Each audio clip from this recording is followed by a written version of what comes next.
반갑습니다. 오늘은 시편 63편 말씀을 함께 나누도록 할게요. 1절 말씀을 읽고 나누면 시작을 합니다. 하나님이여 주는 나의 하나님이시라. 내가 간절히 주를 찾되 물이 없어 마르고 황폐한 땅에서 내 영혼이 주를 갈망하며 내 육체가 주를 앙모하나이다. 내가 주의 권능과 영광을 보기 위하여 이와 같이 성소에서 주를 바라보았나이다. 아멘. 광야에서 성소를 경험하라 라는 제목으로 말씀을 나누도록 할게요. 시편 63편은 다윗의 확신시로 분류되죠. 표제어는 다윗의 시 유대 광야에 있을 때라고 표기되어 있습니다. 11절에서 왕은 하나님을 즐거워하리니라는 구절을 보면 이것은 왕이었던 다윗이 압살롬의 반역으로 쫓겨났던 상황이 그 배경이라는 사실을 알게 되죠. 아들의 반란으로 모든 것을 잃어버린 시인 다윗입니다. 그는 생명의 위협까지 경험을 하고 있고 이런 배경 하에 63편이 기록이 되는 거죠. 그런데 주목되는 것은 시인의 고백을 읽어보면 아들 압살롬의 배신으로 인해 불평과 원망을 찾아볼 수 없다라는 거죠. 심지어 잃어버린 왕권을 회복하기 위해서 간구하지도 않습니다. 소원이나 기쁨, 또 찬양과 교제의 내용은 있어요. 쉽게 말하면 회복에 대한 기도와 간구가 없다라는 거예요. 우리가 예수님이 그런 말씀하시잖아요. 너희에게 무엇이 있어야 할 것을 아버지가 다 알아. 그것을 알고 난 이후에 기도하면 기도의 내용이 많이 바뀔 거야. 마치 그런 느낌인 거죠. 하나님이 내게 뭐가 필요하신지 하나님이 더 잘 아시잖아요. 그러다 보니 사실은 누구라도 이러한 상황이 되면 잃어버린 왕권을 회복하기 위해서 간절히 기도하고 비록 아들이지만 아들의 배신에 대해서 가슴 아파하면서 오히려 불만을 토로하고 원망하고 막 이런 기도가 나와야 될 것 같은데 다윗은 전혀 그렇게 반응하지 않고 오직 무엇 하나님만을 원하고 있다라는 거죠. 성경학자들은 이 시편 63편이 초기교회 주일 아침 예배 드릴 때 가장 먼저 부르는 찬송이었다라고 이야기를 합니다. 4세기 교부 어떤 명설교가이죠. 크리소스톰이 이 시편을 특히 좋아했다고 전해지는데 그가 이렇게 말했다 그러죠. 시편 전체의 정수가 이 시편에 압축되어 있다. 저도 여러분이 63편을 읽어보면서 개인적으로 되게 좋아하는 시이지만 여러분도 읽어보면 참 마음속에 와닿는 시편이라고 생각을 해요.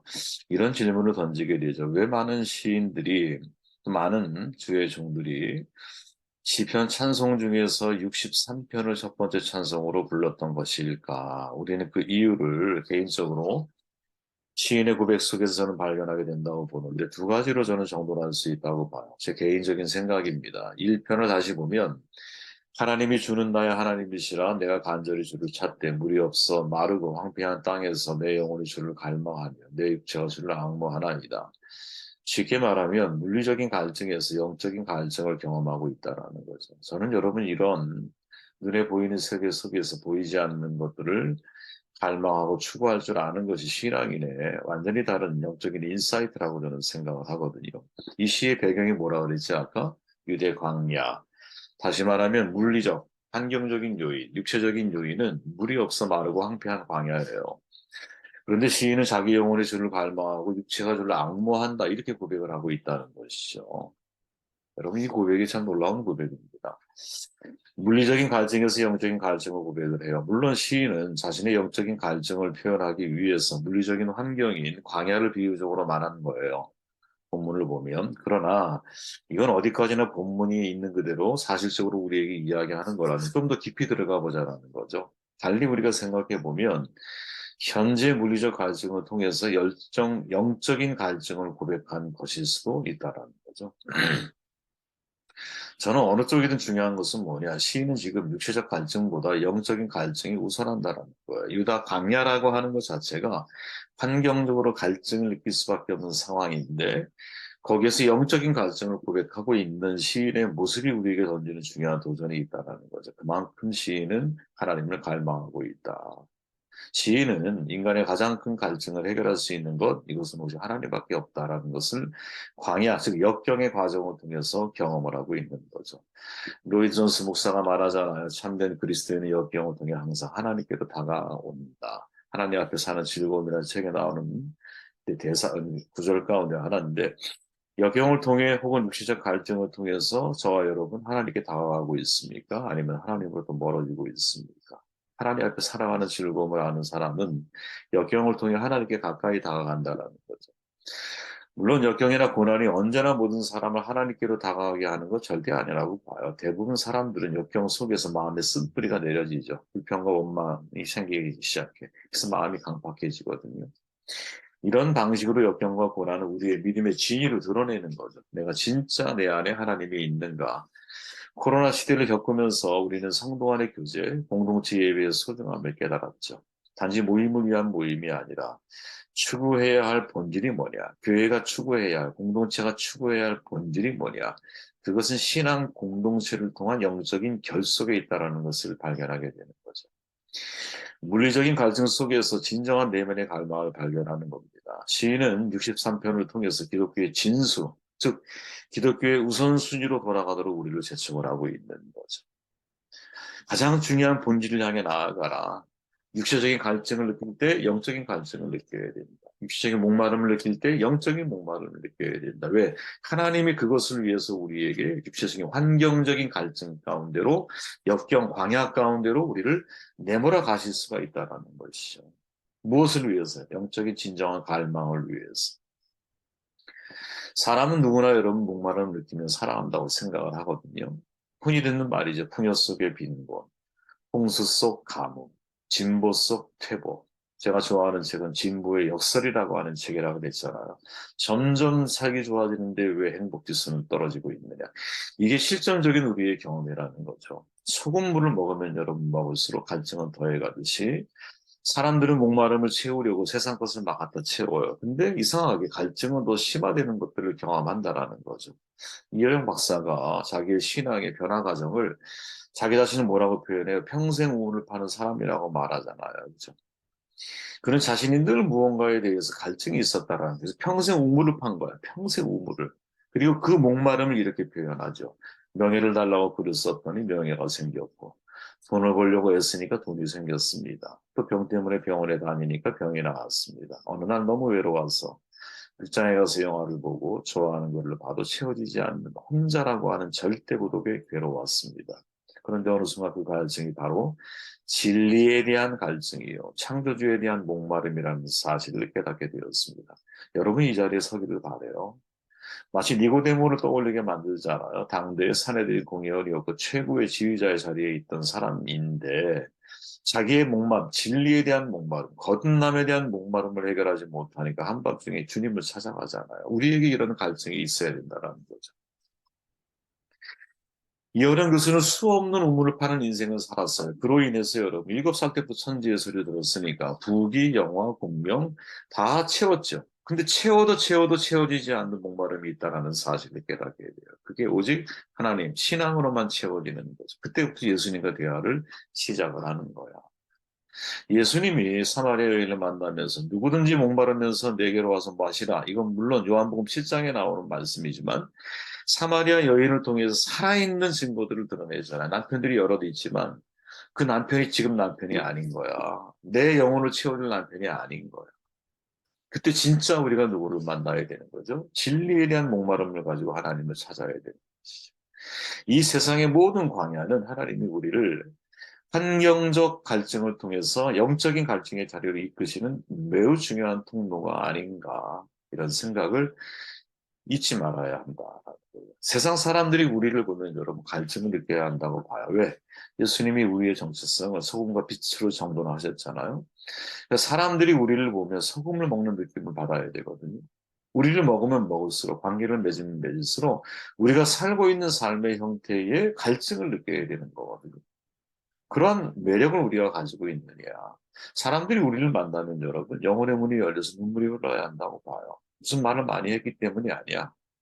우리가 인생의 광야를 지나면서 갈증을 해결했던 삶의 방식에 대한 해답, 삶에 대한 해석을 가지고 있기 때문에 사람들이 우리와 대화를 나누면서 진리에 대한 목마름을 채워가고 우리를 만나면서 더 하나님에 대한 갈증을 갖게 만드는 그런 삶을 우리도 모르게 살아낼 수 있어야 되는 것이 소금의 사명이 아닌가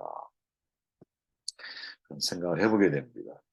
2절 말씀을 볼게요. 내가 주의 권능과 영광을 보기 위하여 이와 같이 성소에서 주를 바라보았나이다. 아멘. 물리적 광야에서 영적인 성소를 경험하고 있다라는 거죠. 자, 다시 볼게요. 시인은 유대 광야죠. 표제어가. 즉 물리적 환경적 이제 상황이 뭐예요? 광야에 머물러 있어요. 그런데 뭐라고 표현하냐면 성소에서 주를 바라보았나이다라고 고백을 하고 있죠. 물론 이 말은 여러분 성경 해석가들은 시인이 현재적 광야에서 과거 성소에서 하나님의 권능과 영광을 보고 큰 의뢰를 누렸던 때를 회상하면서 다시 말해 그때 백성들과 함께 성소에서 공예배를 드리며 하나님의 은혜와 영광을 경험했던 그때를 회상하면서 고백하는 내용이다라고 말을 해요. 저도 거기에 대해서 뭐 이유 없어요. 근데 문제는 뭐냐면 제가 생각할 때 우리가 인생의 광야를 지날 때 하나님의 은혜를 기억하는 거 정말 중요한데 또 다른 관점에서 이 시인의 마음을 우리가 한번 헤아려 보면 지금 시인이 물리적 유대 광야에 있다라는 사실을 전제하고 볼 때 메마른 광야를 하나님의 성소라고 생각하며 고백하는 것처럼 느껴지기도 한다라는 성소에서 주를 바라보았나이다. 근데 그 장소가 과거에 대한 해상의 물론 의미를 가지고 있지만 또 한편 생각해 보면 유대 광야라고 하는 장소에 머물러 있잖아. 거기에서 성소를 내가 성소에서 주를 바라보았나이다 이렇게 표현하잖아요. 그러면 성소가 뭡니까? 하나님이 나와 함께 하시는 곳이 성소잖아요. 마치 야곱이 광야에서 하나님을 만나죠. 그리고 베델이라고 이름을 짓죠. 하나님의 집이라고. 그것이 하나님의 집인 거지. 지금 다윗은 여러분 광야교회에 서 있다고 생각하고 있는 것이 아닐까? 이런 하나님이 계신 곳이 성소라고 할 때 시인과 함께 하시는 내가 지금 나와 함께 하고 계시는 하나님을 경험하는 바로 그곳이 성소인 거죠. 스테반의 설교에 주목해야 할 광야교회란 단어가 있죠. 성경에 한 번밖에 안 쓰였기 때문에 그래요. 사도행전 7장에 보면 다 읽어드릴게요. 시내 산에서 말하던 그 천사와 우리 조상들과 함께 광야교회에 있어. 그 광야교회는 뭐냐? 또 살아있는 말씀을 받아 우리에게 주던 자가 이 사람이다. 우리 조상들이 모세에게 복종하지 아니하고자 하여 거절하면 그 마음이 도리어 애굽으로 향하여 아론도로 이르되 우리를 인도할 신들을 우리를 위하여 만들라. 애굽 땅에서 우리를 인도하던 이 모세는 어떻게 되었는지 알지 못하노라 하고 그때에 그들이 송아지를 만들어 우상 앞에 제사하며 자기 손으로 만든 것을 기뻐하더니 마지막 설교잖아요. 스테반이 말하고 있는 광야교회는 어떤 곳일까? 과거 우리 조상들이 복종하지 아니하고 즉 복종을 배워야 했던 바로 그 장소입니다. 송아지 우상을 만들어 즉 마음의 우상을 제거해야만 했던 바로 그 장소. 살아있는 말씀을 받아 즉 말씀을 받는 바로 그 장소. 여러분 사실은 이렇게 해석할 수 있다라는 거죠. 그죠? 인생의 광야를 통해서 마음의 우상을 제거하고 그죠? 내가 만들어 놓은 나의 우상의 신이 아니라 하나님이 나에게 원하시는 말씀에 순종하는 법, 고난을 통해 순종을 배워갔던 예수님의 삶의 모습처럼 이 순종을 배워가는 바로 그 광야가 무엇? 그게 진짜 광야교회라는 거죠. 36절에 보니까 그 앞선 구절에 이 사람이 백성을 인도에 나오게 하고 애국과 홍해와 광야에서 40년간 기사와 표적을 행하였느니라. 아멘. 광야가 포함되죠? 그죠? 인생의 광야에서 기사와 표적을 경험하지만 반대로 불순종과 거역을 드러내잖아요. 잘 생각해 보세요. 기사와 표적을 경험하지만 반대로 불순종과 거역을 드러내죠. 광야에서 성공과 실패가 있고 승리와 좌절을 경험을 하죠. 이것들을 통해서 진짜 이 사람들이 훈련되어져야 할 것은 뭐야? 실수와 실패를 통해서 승리하는 법을 배워야 되는데 불행한 것은 가나안 직전에 또 실패하죠. 이들이. 여러분 미국 나사에서 아폴로 11호에 탑승할 우주 비행선을 선발할 때 많은 사람이 지원을 했다 그래요. 수천 명의 지원자 가운데서 어떤 사람을 다 걸러냈냐면 인생의 심각한 위기를 한 번도 겪어보지 않은 사람. 실패를 극복해 본 경험이 없는 사람들은 전부 다 탈락을 시켰다는 거예요. 이유가 뭐예요? 우주에서는 정말 어떤 일이 벌어질지 모르는 거. 마치 저는 그런 거라고 생각을 해요. 인생을 살아가며 여러분 다양한 광야를 만나거든요. 인생이 광야에 딱 들어갔다. 여러분들이 내가 광야라고 하는 곳에 들어왔다라고 한다면 여러분 환경과 물리적인 환경이 바뀐다 그래서 광야가 끝나는 게 아니야. 그 광야 속에서 여러분 어떻게 내 삶의 반응과 태도를 갖고 있느냐에 따라서 광야가 가나안이 되기도 하고요. 가나안이 광야가 되기도 하는 거고. 광야에 대한 시리즈를 출간한 이진우 목사님이 됐어요. 당신 나오고 한신 나와서. 오로지 대학에서 공부하셨던 분인데 광야에 있다. 광야를 살다. 가나안에 거하다. 이게 시리즈야. 광야의 시리즈. 읽어볼 만한 정말 좋은 책인데 묵상하 마라 이렇게 말해. 진짜 가나안은 주님과 동행합니다. 하나님의 백성이 되어 하나님의 뜻대로 살아가는 것, 그래서 하나님의 뜻을 이루어드리는 것이 그것이 진짜 가나안이며 그것이 바로 하나님 나라입니다. 광야를 지나도 하나님과 함께라면 그것은 가나안이고 가나안에 살아도 하나님이 없다면 그것은 광야입니다. 하나님의 구름기둥, 불기둥을 보내주신 거, 하나님이 원하는 속도로, 하나님이 원하시는 방식으로 인도하기 위함이죠. 매일 경험하는 하나님은 홍해를 갈라주시는 하나님이 아니라 우리의 옷과 신과 같은 작은 일에 세심하게 신경 써주시는 하나님입니다. 참 여러분 구절구절이 생각해 봐야 좋은 내용을 고백하고 있는데 시인은 유대 광야에 있어. 그죠? 그런데 이 이진희 목사님의 표현을 만약에 우리가 다 적용해 본다면 그런 거죠. 야, 내가 어디에 있든 광야에 있어도 하나님이 함께하면 가나안이야. 하나님의 뜻을 이루어드리면 가나안이야. 근데 가나안에 있어도 하나님의 뜻을 알지 못하고 뜻과 무관한 삶을 살아가게 되면 그것이 광야인 거지. 지금 여러분은 어디에 살고 계십니까? 겉은 유대 광야지만 시인 다윗처럼 거기에서 성소를 기억하며 하나님과의 만남에 대해서 그래서 그것을 가나안으로 바꿔나가는 인생이지 아니면 환경적인 요인은 가나안인데 실은 하나님의 뜻과는 무관한 삶을 인생을 살아가면서 가나안을 광야로 바꿔나가는 인생을 살아가고 있지는 않은지 우리 자신을 돌아보는 은혜가 있기를 바랍니다.